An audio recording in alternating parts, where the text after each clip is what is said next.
ละออมาคุยก่อนนะคะแล้วพอมีคนรู้จักหรือว่าเริ่มมีคำถามคำตอบอะไรมากมายก็จะเชิญสมาชิกหรือเชิญใครก็ได้นะคะที่อยากจะมาแจมกับพี่ละออหรือมีอะไรการดูดวงดูไพ่หรือมันเพราะว่าธรรมสถานของเราเนี่ยจะมีชมรมธรรมพยากรณ์นะคะแต่ละคนก็เป็นอาจารย์เนาะดูเพชรดูพลอยก็เก่งก็คืออาจารย์อุส่วนพี่บัวเนี่ยก็จะเป็นดูเกี่ยวกับไพ่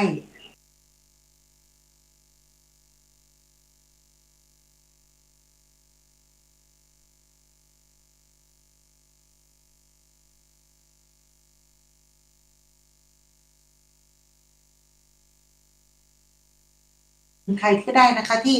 อยากจะมาแจมกับพี่ละออหรือมีในเรื่องดูดวงชะตาหรือทำนายไพ่ยิปซีไพ่มีหลายอย่างมากนะคะแล้วแต่ว่าแต่ละคนเนี่ยก็จะเอามาแชร์ประสบการณ์กันไว้วันหลังเนี่ยพี่ละออจะเชิญเขามาพูดคุยกันในรายการนะคะว่าอาจจะมีคำถามเหมือนไพ่พรหมยาก็ตอนนั้นดีเจจีจ้าก็เคยจัดรายการอยู่กับพี่ละออนนะคะช่วงได้ประมาณสัก10 ปีที่แล้วเนาะก็ดีเจจีจ้าเนี่ยจะมาพูดเรื่องไพ่พรหมยานไพ่พรหมยานก็เขาก็จะเปิดไพ่เองโดยที่ให้ให้คนทางบ้านเนี่ยโทรเข้ามาแล้วเลือก3 ข้อนะคะเลือก3 ข้อว่าคุณจะถามปัญหาอะไรแล้วเราก็จะมาตอบในรายการนะคะก็ไว้วันข้างหน้าก่อนนะคะแล้วก็พี่ละออนจะเอามาพูดมาคุยกันแต่วันนี้นะคะเราก็มาดูมาฟังพี่ละออนพูดเรื่องดินฟ้าอากาศพยากรณ์อากาศกันก่อนดีกว่านะคะพยากรณ์อากาศเนี่ยของเทศบาลเชียงใหม่อำเภอเมืองเชียงใหม่เนี่ยก็ช่วงนี้ก็จะมีฝนตกชุกมากนะคะพยากรณ์อากาศประจำภายใน24 ชั่วโมงนี้นะคะก็สำหรับตั้งแต่เวลา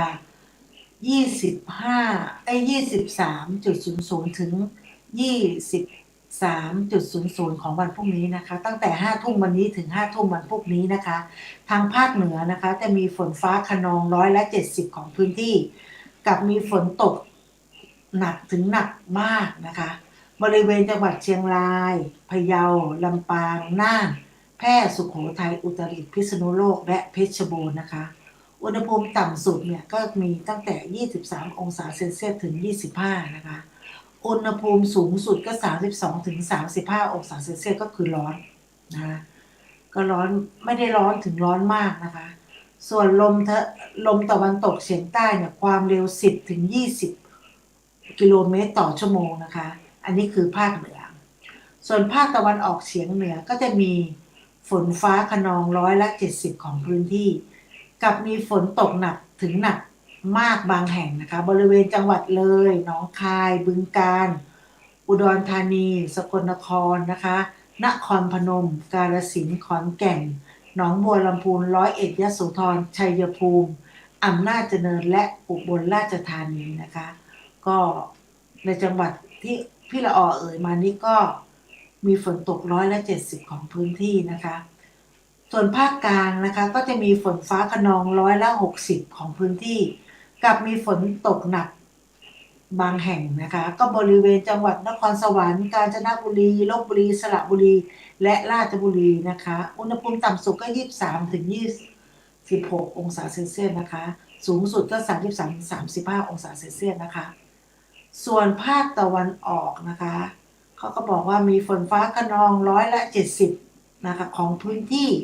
ฝนตกหนักเป็นบางแห่งนะคะก็บริเวณจังหวัดนครนายกปราจีนบุรีสระแก้วจันทบุรีและตราดนะส่วนภาคใต้นะคะฝั่งตะวันออกก็จะมีฝนฟ้าคะนอง60%ของพื้นที่ส่วนมากบริเวณจังหวัดเพชรบุรีประจวบคีรีขันธ์ชุมพรสุราษฎร์ธานีนะคะอุณหภูมิต่ำสุดก็23ถึง26องศาเซนเซียสนะคะสูงสุดก็30ถึง34องศาเซนเซียสนะคะตั้งแต่จังหวัดสุราษฎร์ธานีขึ้นมาลมตะวันตกเฉียงใต้ความเร็ว20ถึง 15กิโลเมตรต่อชั่วโมงทะเลมีคลื่นสูงประมาณ2เมตรบริเวณที่มีฝนฟ้าคะนองคลื่นสูงมากกว่า2เมตรเนี่ยก็ได้แต่จังหวัดนครศรีธรรมราชนะคะลมตะวันตกเฉียงใต้เนี่ยความเร็วนะคะ15 ถึง 35กิโลเมตรต่อชั่วโมงทะเลมีคลื่นสูง1 ถึง 2เมตรบริเวณที่มีฝนฟ้าคะนองคลื่นสูงประมาณ2เมตรเนี่ยก็ให้ระมัดระวังด้วยนะคะส่วนภาคใต้ฝั่งตะวันตกเนี่ยก็จะมีฝนฟ้าคะนอง70%ของพื้นที่กับมีฝนตกหนักถึงหนักมากบางแห่งนะคะก็บริเวณจังหวัดละนองพังงาภูเก็ตอุณหภูมิต่ำสุดก็คือ23 ถึง 25องศาเซลเซียสนะคะอุณหภูมิสูงสุดก็28 ถึง 34องศาเซลเซียสตั้งแต่จังหวัดภูเก็ตขึ้นมาลมตะวันตกเฉียงใต้เนี่ยความเร็ว20 ถึง 40กิโลเมตรต่อชั่วโมงทะเลมีคลื่นสูง2 ถึง 3เมตรบริเวณที่มีฝนฟ้าคะนองคลื่นสูงมากกว่า3เมตรก็ตั้งแต่จังหวัดกระบี่ลงไปนะคะลมตะวันตกเฉียงใต้มีความเร็ว20 ถึง 35กิโลเมตรต่อชั่วโมงทะเลมีคลื่นสูงประมาณ2เมตรบริเวณที่มีฝนฟ้าคะนองคลื่นสูงมากกว่า2เมตรก็คือตรงนี้ต้องระมัดระวังนะคะส่วนกรุงเทพและปริมณฑลมีฝนฟ้าคะนอง60%ของพื้นที่กับมีฝนตกหนักบางแห่งนะคะอุณหภูมิก็25 ถึง 27องศาเซลเซียสนะคะต่ำสุดนะอุณหภูมิสูงสุดก็32 ถึง 35องศาเซลเซียสนะคะลมตะวันตกเฉียงใต้ก็ความเร็ว10 ถึง 20กิโลเมตรต่อชั่วโมงนะคะก็คือออกอากาศวันนี้ก็คือวันที่10กรกฎาคมนะคะประมาณที่เขาแถลงมาก็ประมาณ4ทุ่มนะคะก็ขอให้อยู่ในความระมัดระวังเนาะจะออกไปไหนหรือจะไปเที่ยวที่ไหนก็แล้วแต่ก็ดูพยากรณ์อากาศนิดนึงนะคะเผื่อว่าออกไปแล้วกำลังจะไปเที่ยวก็เหมือนเพื่อนคนหนึ่งเอารถไปล้างเสร็จปุ๊บฝนตกออกจากอะไรนะเขาเรียกที่ล้างรถอะนะคะออกไม่ได้เพราะอะไรล้างเสร็จปุ๊บข้างนอกฝนตกหนักมากนะคะออกไปก็เลอะเหมือนเดิมก็เลยต้องอยู่อย่างนั้นนะคะก็เลยบอกว่า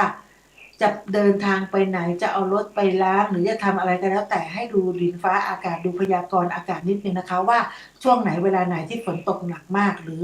ช่วงไหนเวลาไหนที่ฝนไม่ตกเราก็สามารถทำกิจกรรมต่างๆนะคะทั้งกลางแจ้งและกลางแจ้งแล้วก็ไปเที่ยวหรือไปทำกิจกรรมอื่นๆได้นะคะก็ฝากเอาไว้ตรงนี้ด้วยนะคะและอีกอย่างหนึ่งนะคะช่วงนี้หน้าฝนเวลาขับรถนะคะก็ให้ระมัดระวังถ้ายิ่งฝนตกใหม่ๆนะคะฝนตกใหม่ๆถนนมันจะมีความเขาเรียกว่ามีความมันไม่หนืดมันลื่นนะคะเวลาเบรกขับมอเตอร์ไซค์ก็แล้วแต่นะคะเวลาแตะเบรกพี่ละออเห็นอยู่หลังมอน่ะนักศึกษานะคะ2 คน 3 คนแล้วนะคะที่ช่วงเมื่อวานกับวันเนี้ยก็คือขับมาดีๆนั่นแหละคงตกใจแล้วก็ไปกำเบรกหน้ามันก็ทำให้ล้อปัดพอล้อปัดปุ๊บก็ล้มคนเดียวเนี่ยนะคะบางทีล้มแล้วก็ต้องระวังมีน้องคนหนึ่งนะคะล้มปุ๊บก็รีบมีสติรีบลุกขึ้นแล้วก็รีบเข้าข้างทางเพราะว่าอะไรเพราะว่ารถมันล้มตรงกลางถนนเนี่ยเราไม่รู้ได้เลยว่ารถที่เขาตามเรามาเขาจะเบรกทันหรือไม่ทันถ้าเขาเบรกไม่ทันก็สามารถที่จะชนเราได้นะคะก็อย่างวันนี้อีกก็บางทีบางคนเนี่ยขับรถมัวแต่เล่นโทรศัพท์ก็เลยไม่รู้ว่ามัวแต่เล่นอยู่ก็หันหัวสามารถหันหัวรถโดยที่ไม่ได้ดูอ่ะมัวแต่ดูโทรศัพท์ก็เกิดอุบัติเหตุขึ้นได้นะคะก็วันนี้ก็เห็นหลายรายนะคะในการที่จับดิสเบรกหรือเบรกหน้านะคะในช่วงฝนตกหรือฝนฟ้าคะนองเนี่ยอันตรายมากๆนะคะมันสามารถทำให้ล้อหลังเนี่ยมันปัดได้พอปัดได้เกิดอุบัติเหตุนะคะอย่างเมื่อเช้าเนี่ยพี่ละออก็ไปตลาดก็พี่แป๊วเนี่ยก็ขับรถไปแตะเบรกหน้านิดนึงล้อปัดบังเอิญที่ว่าการทรงตัวดีนะคะผู้ชายเนี่ยเขาจะข้อแข็งเวลาเบรกหรืออะไรเนี่ยเขาจะเอาอยู่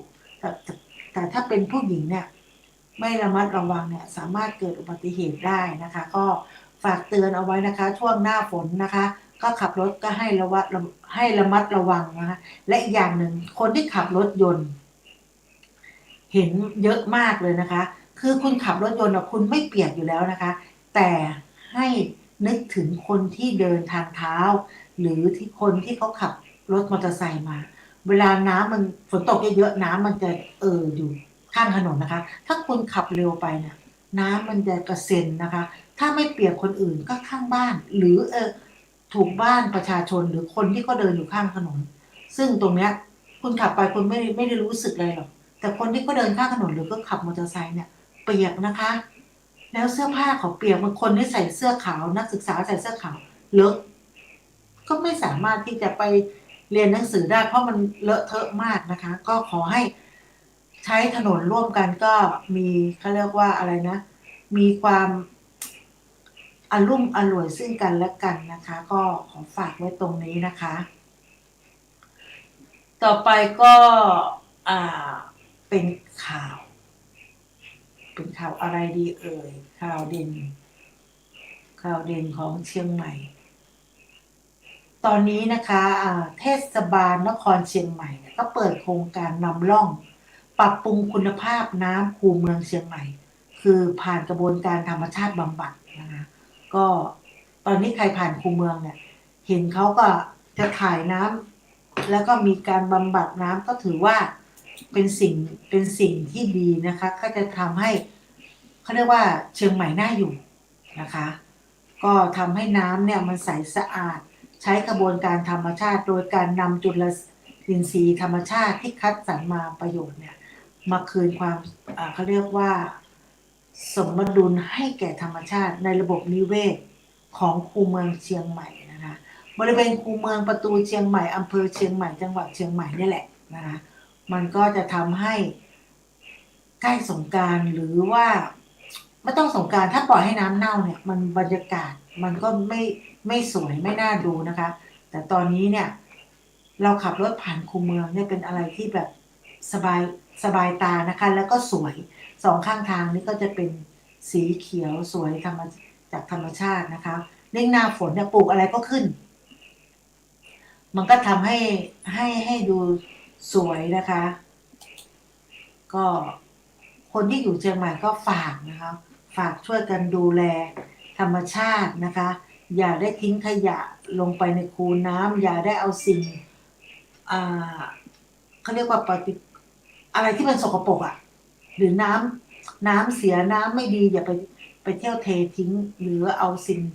บางคนเนี่ยกินขนมหรือกินอะไรแล้วก็เอาสิ่งสกปรกเนี่ยเทไปเลยเทไปในคูเมืองเนี่ยทำให้น้ำมันสกปรก บางคนเขาก็จะเอาข้าวไปเลี้ยงปลาข้าวข้าวเป็นข้าวสุกหรือเป็นพวกอาหารอาหารปลาเนี่ยบางทีใส่เยอะๆเนี่ย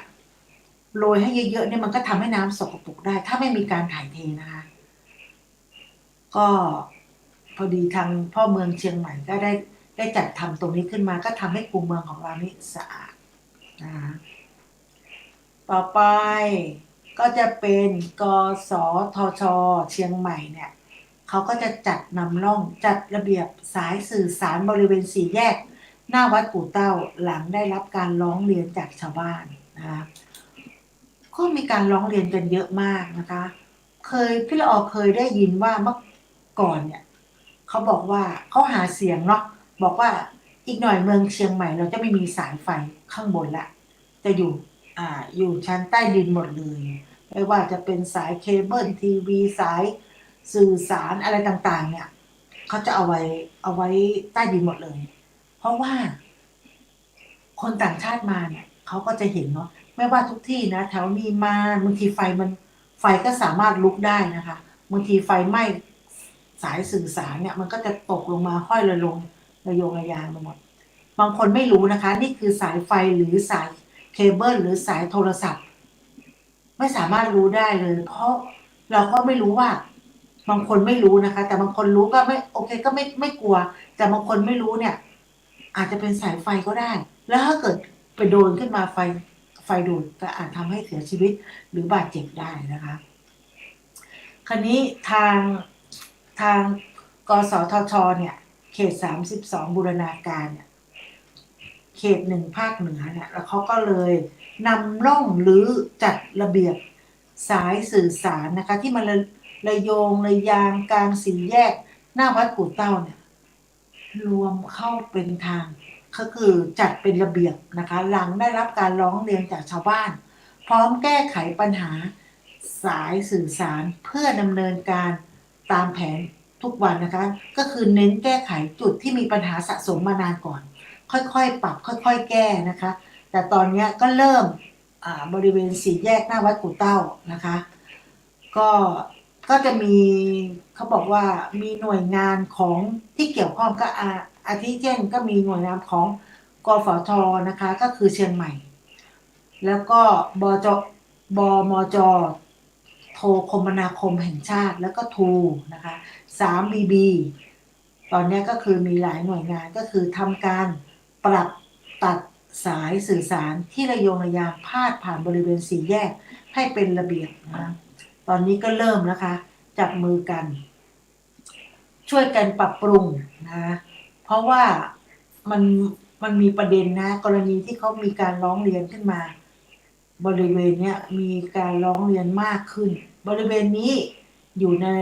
ความสูงที่ไม่ได้เป็นไปตามมาตรฐานของการไฟฟ้าที่กำหนดไว้นะคะการพาดสายสื่อสารบนเสาไฟฟ้าเนี่ยประกอบกับบริเวณเนี้ยเป็นแหล่งชุมชนนะมีการสัญจรหนาแน่นทางสำนักงานก็จึงทำการประสานหลายๆหน่วยงานที่เกี่ยวข้องเนี่ยให้มาจัดการและก็ปรับปรุงตัดย้ายนะและก็แนวพาดสายทั้งหมดเพื่อความปลอดภัยของประชาชนในพื้นที่นะคะแล้วก็ไม่ว่าจะเป็นในพื้นที่ต่างๆที่มันมีสุ่มเสี่ยงตอนนี้ก็คือทำที่หน้า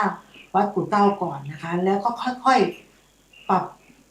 ปรุงไปทุกที่ในตัวเมืองเชียงใหม่ทั้งหมดที่นิมานนี่ก็เห็นเขาก็มีข่าวบอกว่าก็จะเริ่มปรับปรุงนะคะไม่ว่าจะเป็นสายต่างๆแล้วก็อีกหน่อยก็จะมีถนน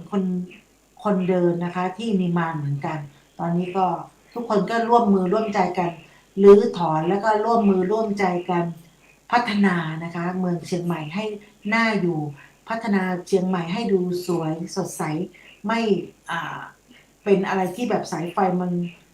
มันดูรกไปหมดเลยอ่ะนะคะทุกคนก็คงจะเห็นกันอยู่แล้วนะคะว่าสายสื่อสารเนี่ยมันเยอะถึงเยอะมากนะคะตอนนี้ก็เริ่มทยอยกันนะคะปรับปรุงแก้ไขเปลี่ยนแปลงก็ถือว่าเป็นข่าวดีนะคะสำหรับเมืองเชียงใหม่ที่การไฟฟ้าเนี่ยมีนโยบายแบบนี้ขึ้นมาเราก็ขอสนับสนุนนะคะในการที่จะปรับปรุงแก้ไขมันก็จะดูแบบสะอาดหูสะอาดตาไม่มีอะไรที่มันมาระโยงระยางบางทีรถมันสูงรถเนี่ยบางคันเนี่ยพอสายของเคเบิลต่างๆที่ห้อยลงมาเนี่ยรถ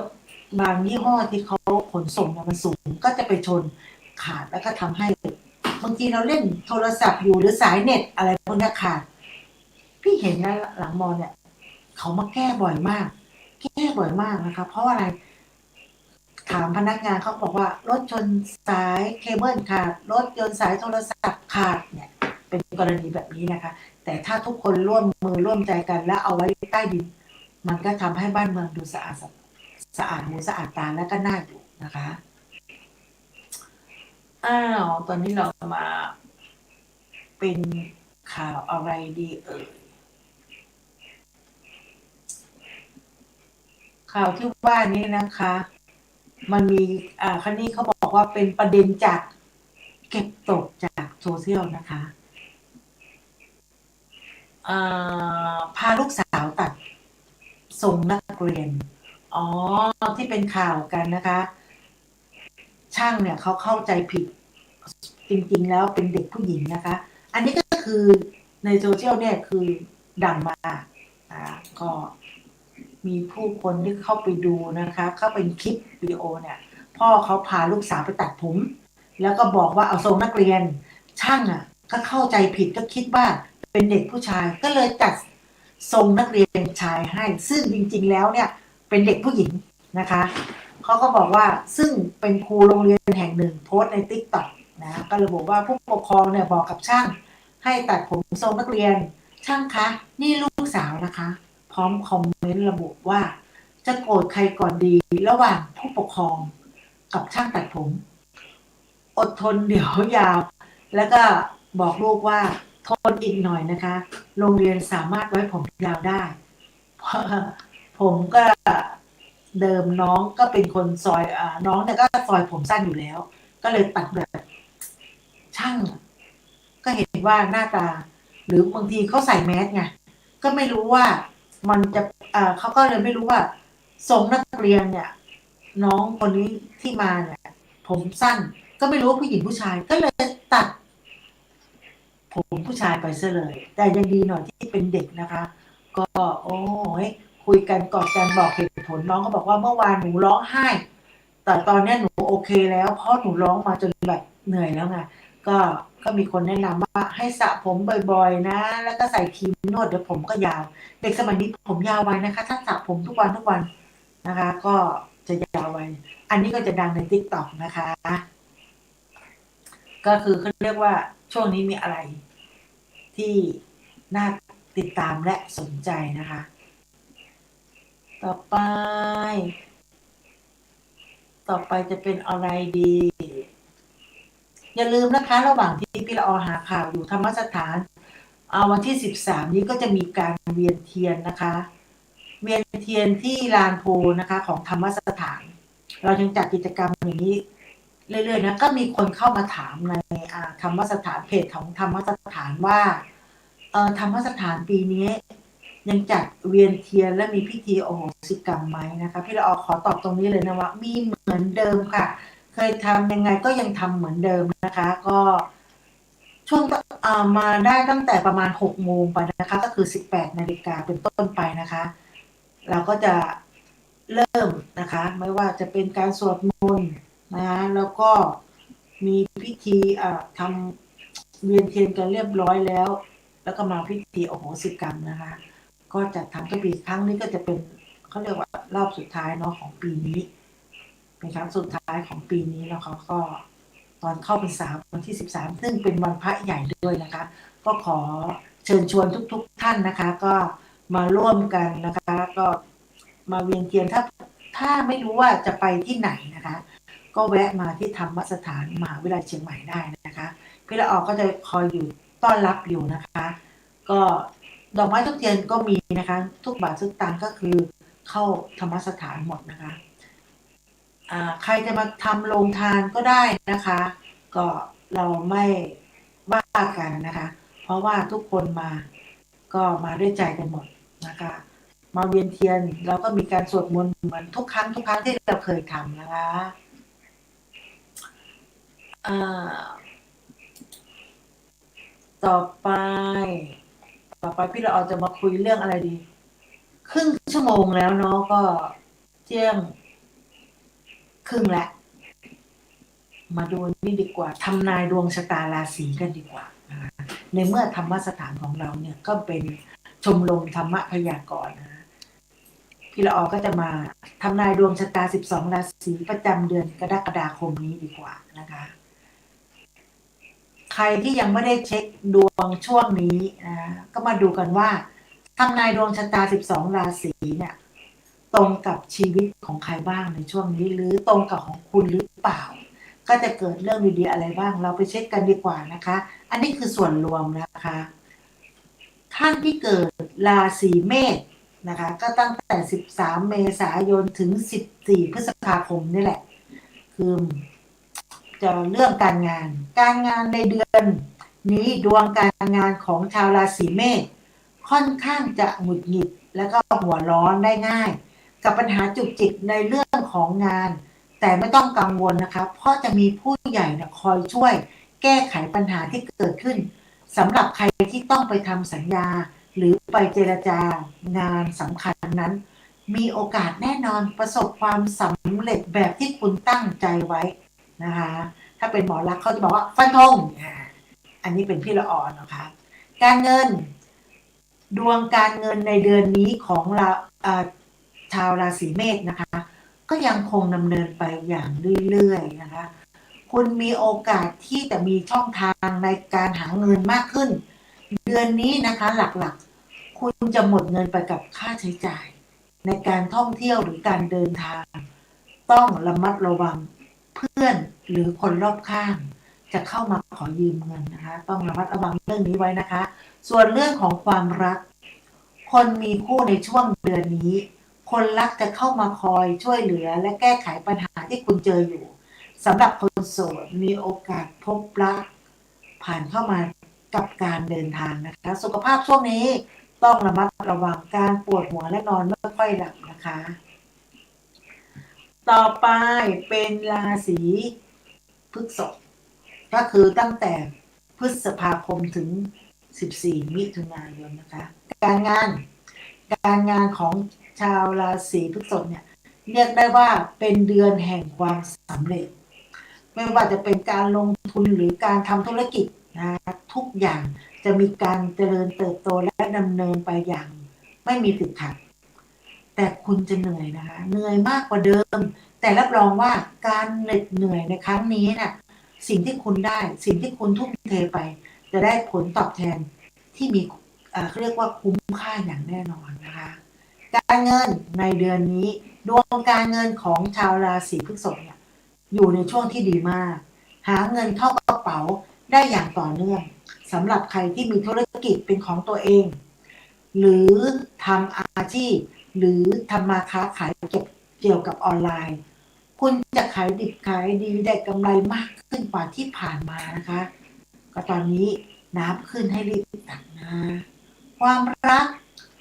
คนที่มีคู่ในช่วงนี้คนรักของคุณจะเข้ามาคอยช่วยเหลือ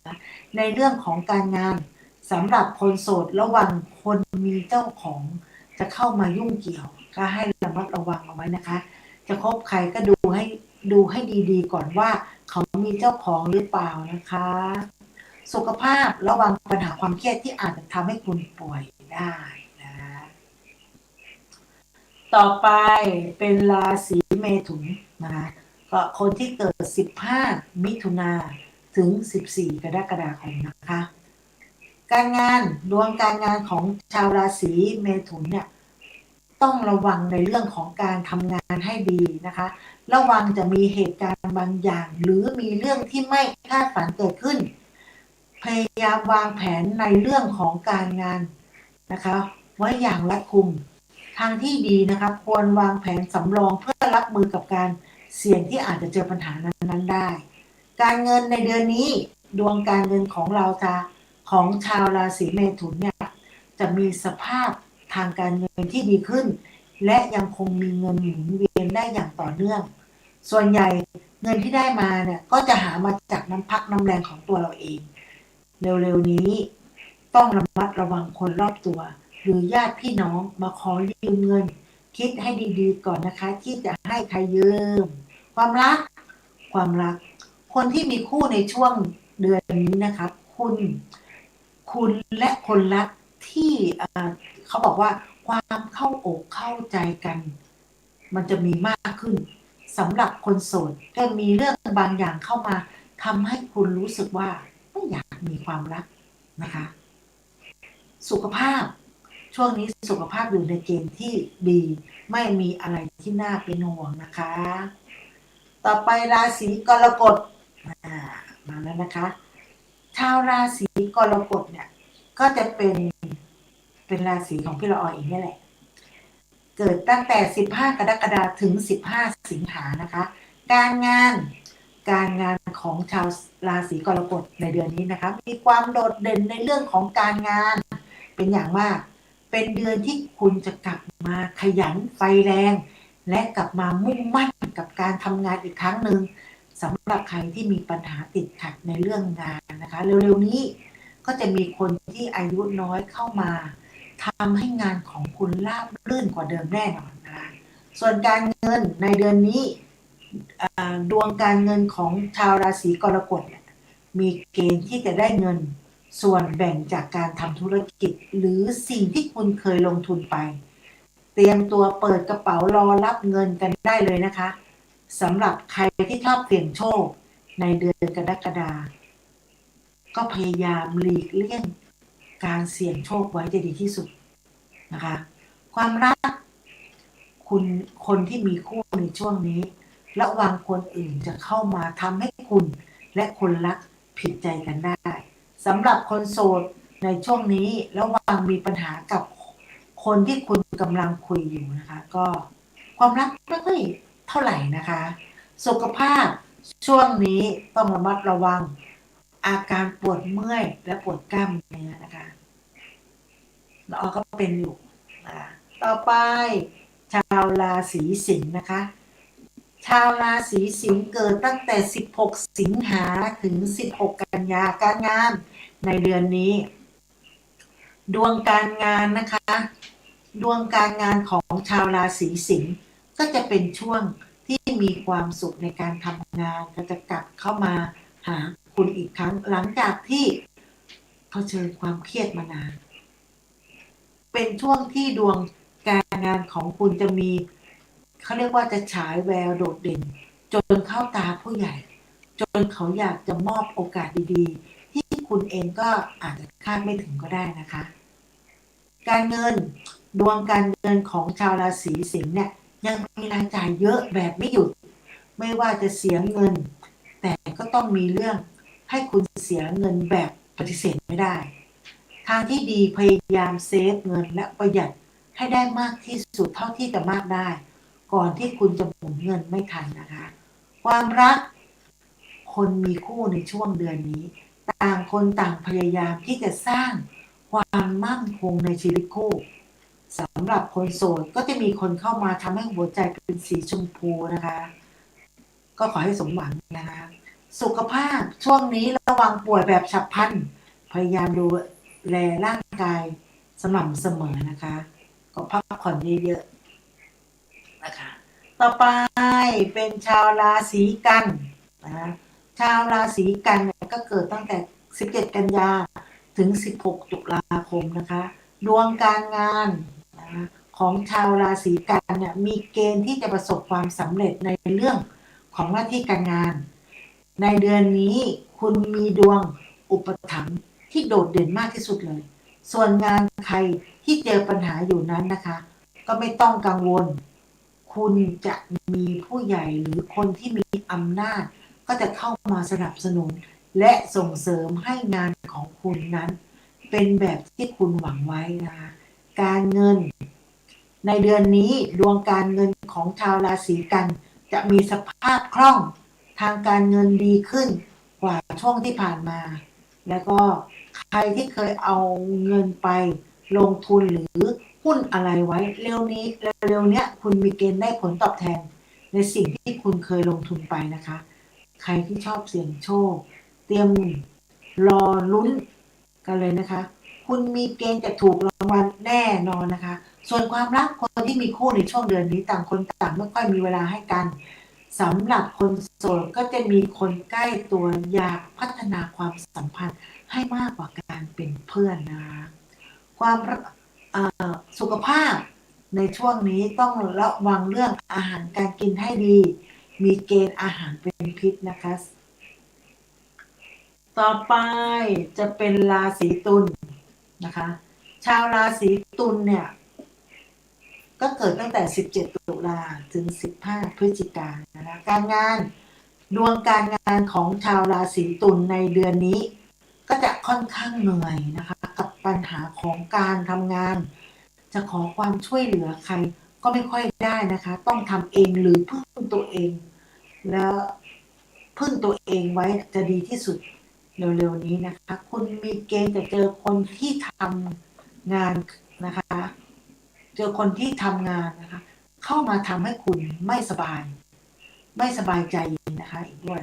อย่าเพิ่งท้อกับปัญหานี้เดี๋ยวคุณก็จะผ่านมันไปได้นะคะส่วนการเงินในเดือนนี้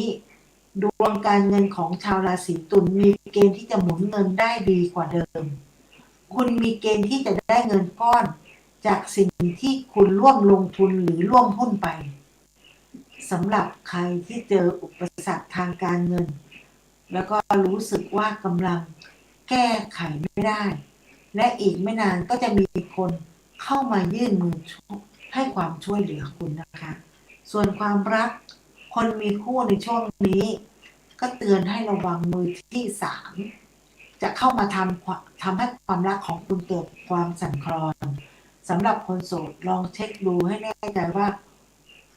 คนที่เข้ามาจีบคุณเขาโสดหรือเปล่านะคะในช่วงนี้นะคะสุขภาพก็จะมีเกณฑ์เจ็บป่วยแล้วก็มีเกณฑ์เดินทางต่อไปราศีพิจิกนะคะก็เกิดตั้งแต่16พฤศจิกายนนะคะถึง15ธันวาการงาน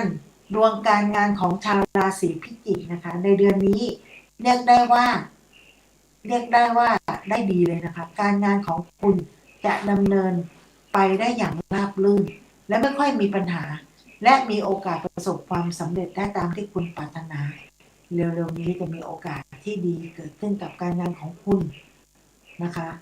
ทางที่ดีอย่าปล่อยให้โอกาสของคุณเนี่ยหลุดมือไปนะส่วนการเงินในเดือนนี้ดวงการเงินของชาวราศีพิจิกเนี่ยหาเงินได้มาเท่าไหร่ก็จะมีเรื่องให้ใช้จ่ายออกไปมีเกณฑ์คุณจะเอาเงินไปลงทุนสำหรับใครที่ยังไม่เคยลงทุนคิดแล้วเขาเรียกว่าแล้วคิดจะเอาเงินก้อนไปลงทุนอะไรต้องปรึกษาให้ดีอย่าเชื่อคนง่ายถ้าเป็นไปได้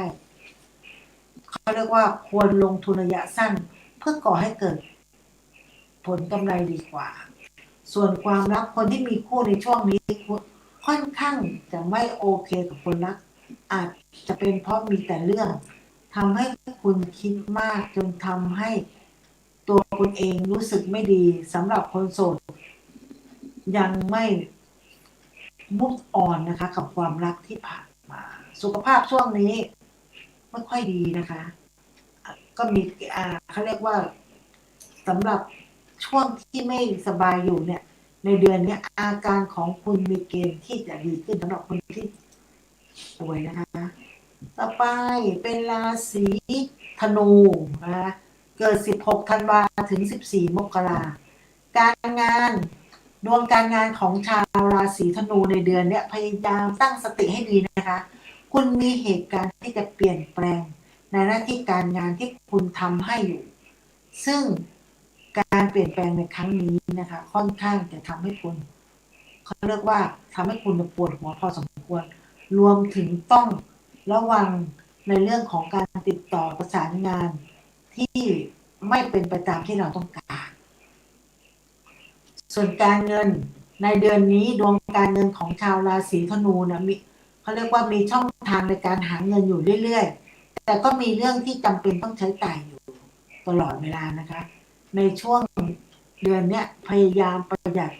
ไว้ให้ดีที่สุดจะได้มีเงินเติมสำรองเอาไว้เขาเรียกว่าจะได้มีเงินสำรองเอาไว้มาใช้ยามฉุกเฉินนะคะความรักคนมีคู่ในช่วงเดือนนี้ระมัดระวังคุณเองหรือไม่ก็คนรักนั่นแหละที่จะสร้างปัญหาให้เกิดความไม่เข้าใจสนใจพร้อมกับโสดอย่างพึงรีบจริงจังกับใครพยายามรักตัวเองให้เยอะๆนะคะสำหรับราศีเมษนี้นะคะช่วงนี้ระวังเรื่องเครียดที่สะสมส่งต่อร่างกายและจิตใจนะต่อไปเป็นราศีมังกรราศีมังกรก็อยู่ในช่วง15มกราถึง12กุมภานะคะการงานดวงการงานของชาวราศีมังกรค่อนข้างจะได้รับความคาดหวังด้วยความกดดันส่วนสำหรับใครที่คิดอยากจะลาออกเนี่ยนะคะอยากจะเปลี่ยนสถานที่ทำงานหรือย้ายงานใหม่ต้องทบทวนและพิจารณาให้ดีๆนะคะควรไตร่ตรองให้แน่ใจอย่าตัดสินใจเพียงเพราะอารมณ์ชั่ววูบนะคะการเงินในเดือนนี้ดวงการเงินของชาวราศีมังกรเนี่ยก็ยังคงหัวหมุนและวุ่นวายการเงินไม่นิ่งไม่คงที่ยิ่งคุณหาเงินได้ไวและเยอะแค่ไหนก็จะหมดไปเหมือนกันที่หามานะคะใครที่หวังโชคลาภผ่านการเสี่ยงต้องใจเย็นๆเพราะเหมือนคุณจะยิ่งเสียเงินมากกว่าที่จะได้นะคะส่วนความรักคนมีคู่ในช่วงนี้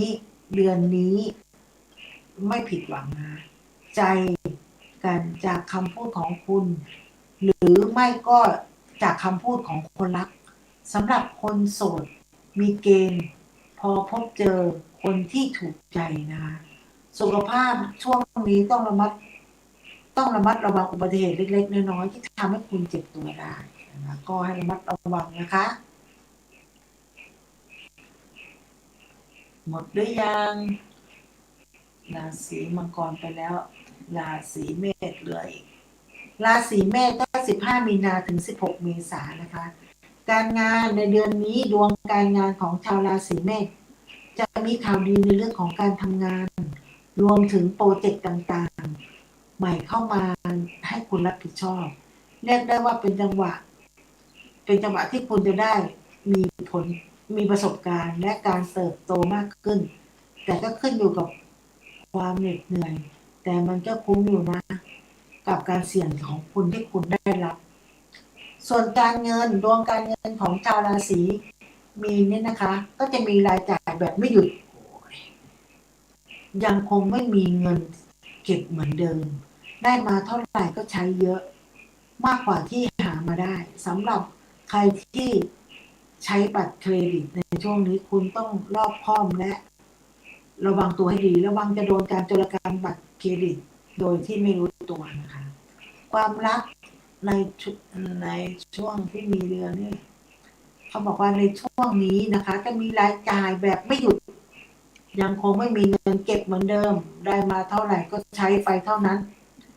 เขาเรียกว่าในช่วงนี้ต้องรอบคอบและระมัดระวังโดนการโจรกรรมด้วยนะคะช่วงนี้เป็นช่วงที่ต้องเก็บและก็เก็บอย่างเดียวนะคะใช้เงินอย่างระมัดระวังที่สุดความรักคนมีคู่ในช่วงเดือนนี้ก็จะมีเรื่องเล็กๆน้อยๆนะคะทำให้คุณและคนรักเถียงกันไม่จบไม่สิ้นสำหรับคนโสดก็ยังไม่ถูกใจใครสักทีเป็นกรณีพิเศษสุขภาพในช่วงนี้พยายามควบคุมการเขาเรียกว่าการกินสักนิดมีเกณฑ์แต่น้ำหนักขึ้นนะคะ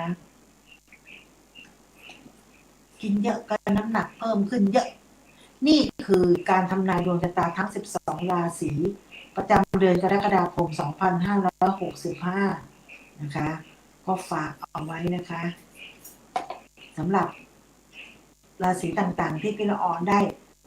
อ่านมานะคะใครเป็นยังไงบ้างช่วยมาคอมเมนต์หน่อยนะคะเมื่อไหร่ชมรมธรรมพยากรณ์จะเปิดอะไรเนี่ยเมื่อไหร่ชมรมธรรมพยากรณ์จะเปิดครับพี่อยากไปอ๋อก็คงไม่นานเนาะก็ตอนนี้เขามีการเรียนการสอนตัวหนังสือบาลีอยู่นะคะก็เดี๋ยวพอจบคอร์สพวกนี้ไปแล้วก็ชมรมก็จะเปิดให้เขาห่างไกลกับโควิดช่วงนี้โควิดก็ซาลงแต่ก็มีคนที่ติดแล้วก็สามารถติดได้นะให้มันซาลงไปอีกนิดนึงหรือมันมีข่าวแว่วๆมานะพี่หลอกก็จะบอกเนาะเพราะว่าโควิดทำไมถึงติดเยอะเพราะเขาเปิดโรงเรียนเปิดมหาลัยและส่วนมากเมื่อก่อนเนี่ยผู้ใหญ่เนี่ยเป็นโควิดเอามาติดเด็กแต่ตอนเนี้ยเด็กนักเรียนทุกคนไม่ได้เรียนออนไลน์ไปเรียนที่โรงเรียนหรือเรียนที่มหาลัยเด็กก็จะเอาโควิดกลับไปสู่ผู้ปกครองนะคะเขาก็เลยประเมินกันว่าถ้าโควิดมันไม่ลดลง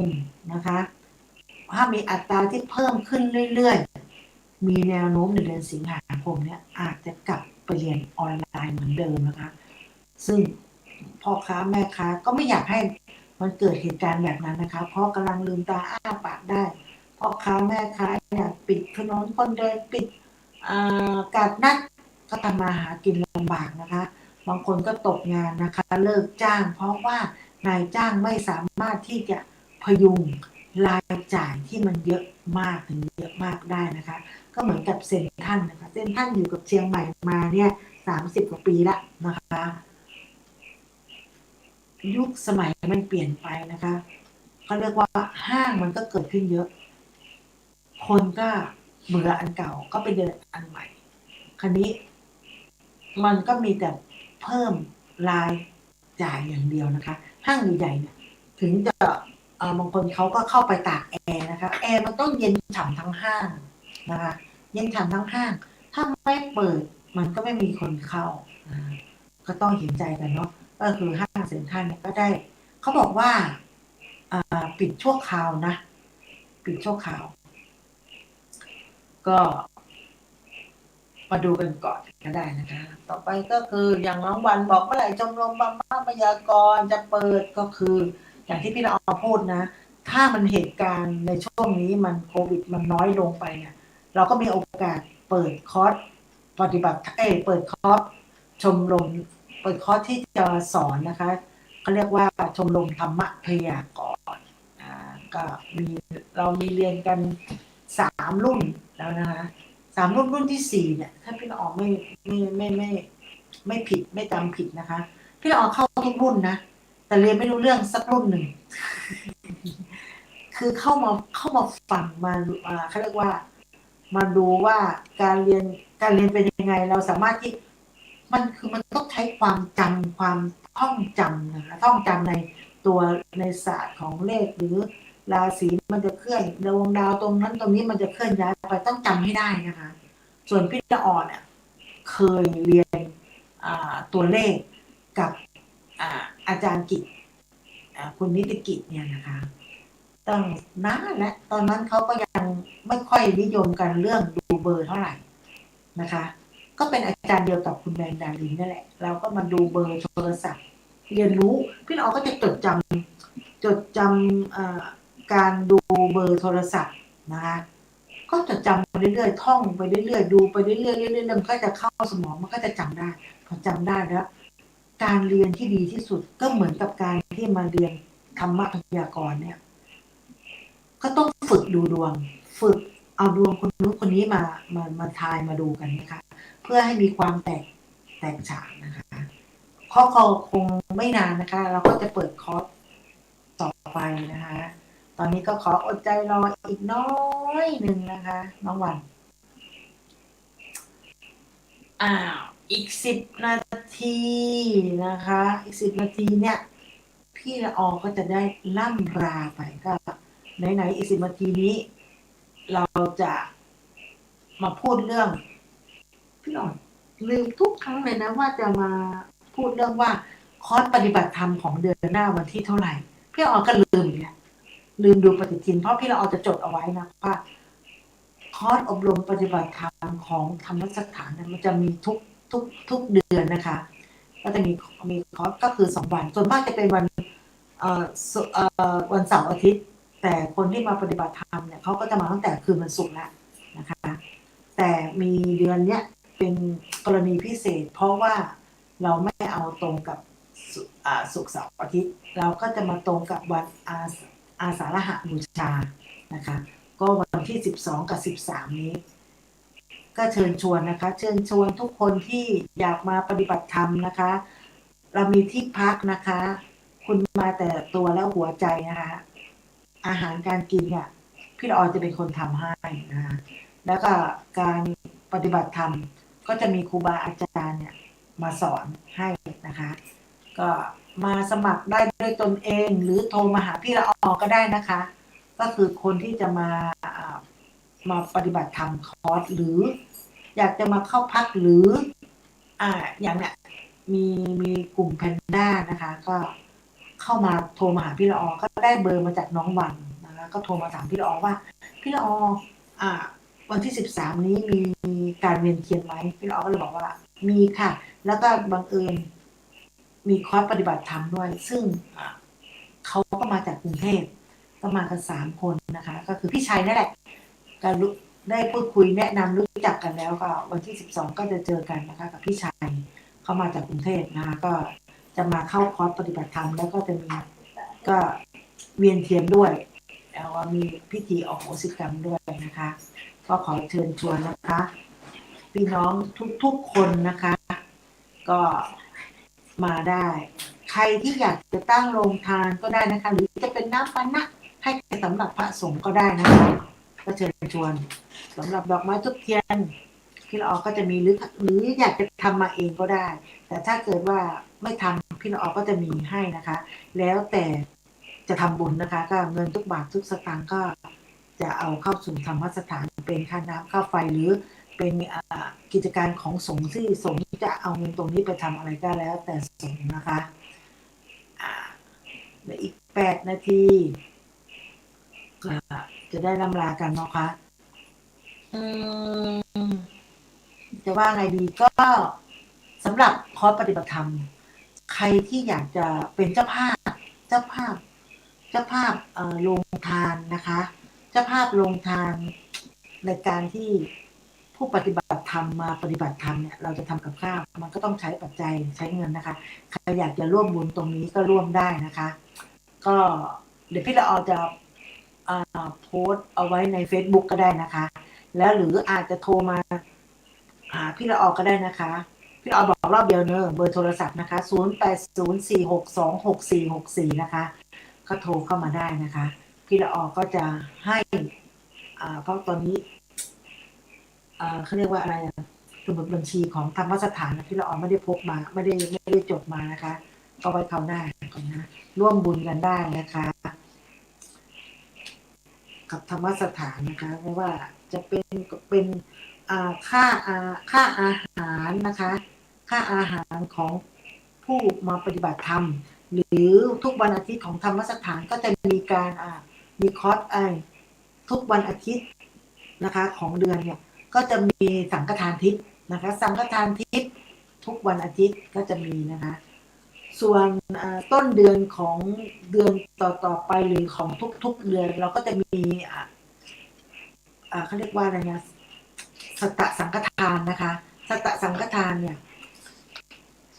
ของเป็นของพระอาจารย์ภัสกรก็คือของแม่ชีนั่นแหละซึ่งมันมีเรื่องเล่ามาว่ามาก่อนเนี่ยพระอาจารย์ภัสกรเนี่ยเขาก็ดวงตกนะก็มีแม่ชีก็เลยบอกว่าเนี่ยเมื่อก่อนนี้พระอาจารย์ภัสกรก็จะเป็นคฤหัสถ์แหละเธอจะต้องไปทำบุญนะที่ที่อะไรเขาเรียกว่าพระที่อะไรพระที่ปฏิบัติดีเนี่ยไปทำตรงนั้นคุณแม่ชีเพียงเดินก็เลยแนะนำให้ไปวัดปู่ฤาษีลิงดำพระอาจารย์ภัสกรก็ไปตรงนั้นแต่พระอาจารย์ภัสกรก็ไม่รู้เรื่องอะไรเลยนะคะก็ถือสังฆทานไปก็เลยถือไป7 ชุดเลยนะคะถือไป7 ชุดไปถวายให้กับหลวงพ่อฤาษีลิงดำนะคะตั้งแต่ไปถวายสังฆทาน7 ชุดมาเนี่ยโอ้พระอาจารย์กลับมาเนี่ยเขาบอกทุกอย่างไม่ว่าจะเป็นเรื่องเงินงานเข้านะคะเงินทองไหลมาเต็มมางานเข้ามาทุกอย่างหน้าที่การงานดีหมดในการทำตัตตสังฆทานตัตตสังฆทานไว้คราวหน้าพี่ละออจะมาบอกว่ามันคืออะไรแล้วความหมายมันเป็นแบบไหนนะคะเพราะณตอนนี้เวลามันไม่พอที่จะอธิบายให้ฟังนะคะแต่ถ้าเกิดได้ทำเนี่ยถือว่าดีมากเขาเรียกว่าตัตตสังฆทาน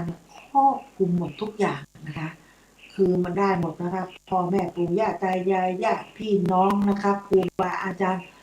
ไม่ว่าจะเป็นเจ้ากรรมนายเวรเงินทองทุกอย่างนะคะหนี้สินทุกอย่างครอบคลุมหมดแล้วที่เราอาจจะมาเล่าให้ฟังนะในโอกาสต่อไปนะคะสำหรับวันนี้นะคะเหลืออีก4 นาทีเราจะมาพูดเรื่องอะไรดีนะคะก็สัตตสังฆทานทุกวันอาทิตย์ก็จะมีสังฆทานทิพย์นะคะพี่ละออก็เหมือนกับเป็นฝ่ายประชาสัมพันธ์นะคะประชาสัมพันธ์ในสื่อก็คือทางธรรมสถานมีอะไรพี่ละออก็จะมาบอกกล่าวเล่าให้ฟังนะคะสำหรับแฟนรายการที่ฟังในคลื่น104.50เมกะเฮิรตซ์จะร่วมบุญด้วยก็ได้นะคะหรือทาง YouTube ที่ฟังพี่ละอออยู่ก็สามารถที่จะร่วมบุญได้หรือใครที่สะดวกใครที่อยากจะมาเยี่ยมชมธรรมสถานทางธรรมสถานก็ยินดีต้อนรับทุกท่านนะที่เข้ามาเยี่ยมชมมาดูพระกูพระอาจารย์ก็อยู่ที่นี่หรือจะมาดูพิพิธภัณฑ์ของพระอาจารย์ว่าสมัยพระอาจารย์เป็นยังมีชีวิตอยู่เนี่ยท่านได้ทำอะไรบ้างท่านชอบอะไรท่านสะสมอะไรไว้ก็มาดูได้นะคะก็เข้ามาก็จะมีท่านเขมนะคะก็คอยต้อนรับอยู่ที่ธรรมสถานอยู่ตลอดเวลานะคะส่วนพี่ละอองก็จะ ช่วงเช้าอยู่ช่วงเย็นอยู่ก็คือพี่ละออก็จะออกไปค้าขายได้แหละไปขายของนะคะจะกลับเข้ามาก็ค่ำๆดึกๆแต่ถ้ามาแล้วก็เข้ามาเจอกับท่านเข็มได้นะคะ ถ้าไม่เจอหามองหาใครไม่มีตะโกนเรียกเลยนะคะท่านเข็มท่านเข็มท่านเข็มเดี๋ยวท่านจะออกจากห้องเองเพราะท่านอยู่ในห้องแต่ก็จะมีกล้องวงจรตอนนี้ธรรมสถานเราก็ติดกล้องวงจรเอาไว้นะคะ ทุกสิ่งอย่างนะคะ ก็ขอให้ทุกคนนะคะจะเข้ามาเยี่ยมชมได้มาอยากจะมาปฏิบัติธรรมหรืออยากจะธรรมสถานเรามีห้องสมุดเองนะมาใช้ได้ห้องสมุดเป็นห้องที่ให้ความรู้กับประชาชนทั่วไปและทุกๆคนไม่ว่าจะเป็นพระสงฆ์สามเณรพ่อค้าประชาชนทุกๆคนนักศึกษาในมชก็สามารถที่จะเข้ามาได้นะคะเข้ามาหนังสือเนี่ยถ้าไม่มีคนเข้ามาเข้าสมัยก่อนเขาเรียกว่านอนหนังสือก็คือสมัยพี่เราเด็กๆเนี่ยก็จะมีความรู้จากไหนเราก็ต้องไปหอสมุดแห่งชาตินะคะสมัยก่อนพี่เราเป็นคนสมุทรปราการนะคะเวลาเรียนหนังสือเนี่ยเวลาจะหาข้อมูลต่างๆเนี่ยเสาร์อาทิตย์ที่เราหยุดเรียนเราจะต้องไปหอสมุดแห่งชาติก็จะต้องไปหาไปแต่เช้าเลยนะคะนั่งรถเมล์ไปหอสมุดแห่งชาติก็ไปหาข้อมูลซึ่งมันห้องมันมีหลายชั้นเนาะเราต้องไปหาหมวดนั้นหมวดนี้แล้วก็หาข้อมูลต่างๆอยากรู้อะไรนั่งอยู่ในนั้นห้องสมุดเป็นวันๆนะคะเขาเรียกว่านอนหนังสือเดี๋ยวมันจะมีหนังสือต่างๆเยอะแยะมากมายแต่พี่รอนชอบไปอ่านอะไรรู้ไหมชอบไปอ่านเรื่องทำขนมทำกับข้าวพี่รอนมีความรู้สึกว่าทุกคนเนี่ยเกิดมาต้องกินนะแล้วทำยังไงให้มันกินแล้วแบบทำกินเองได้ทำกินอร่อยแล้วเผื่อแผ่ไม่อร่อยก็เผื่อแผ่นะคะให้เขาติชมเรานะคะวันข้างหน้าเราจะได้ทำได้ทำเป็นนะคะเมื่อก่อนพี่ละออเคยทำกับข้าวไม่เป็นเนาะอย่างทำห่อหมกพี่ละออเคยเห็นนะคะแม่ทำห่อหมกปลาช่อนแม่เขาก็จะให้เรานั่งคนไปคนไปเรื่อยๆลูกเดี๋ยวมันจะแห้งไปเองพี่ละออก็จะจำบางคนคนไปไม่นานนะมันก็แห้งจริงๆพอเราโตขึ้นมาปุ๊บเราจะมาทำมั่งกับพี่ละออก็มาทำเหมือนที่แม่เคยสอนนั่นแหละเราก็คนน้ำกะทิครึ่งหม้อคนเป็นชั่วโมงน้ำมันก็ไม่แห้งเพราะอะไรเพราะเราไม่รู้เราเห็นแต่พ่อแม่ใช้ให้เราทำแต่เราไม่เคยที่จะเรียนรู้ไม่เคยที่จะถามสรุปห่อหมก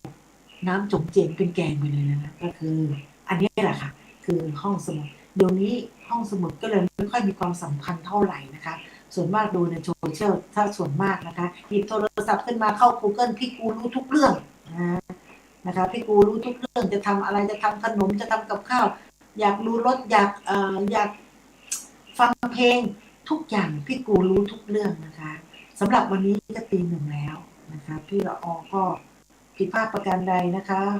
พี่ละออก็ขออภัยไว้ณที่นี้นะคะวันเสาร์กับวันอาทิตย์หน้าเราค่อยเจอกันแต่วันที่12 13 13เป็นวันอาสาฬหบูชาตอนเช้าตักบาตรทำบุญนะคะวัดไหนก็แล้วแต่ได้หมดในมชก็มีนะคะทำบุญตักบาตรเสร็จเรียบร้อยสบายจิตสบายใจแล้วตอนเย็นมาเวียนเทียนกันนะคะที่ธรรมสถานมหาวิทยาลัยเชียงใหม่นะคะธรรมสถานก็จะมีเวียนเทียนแล้วก็พิธีอโหสิกรรมนะคะก็ขอเชิญชวนทุกท่านนะคะสำหรับวันนี้พี่ละออก็ขอลาก่อนค่ะวันนี้ราตรีสวัสดิ์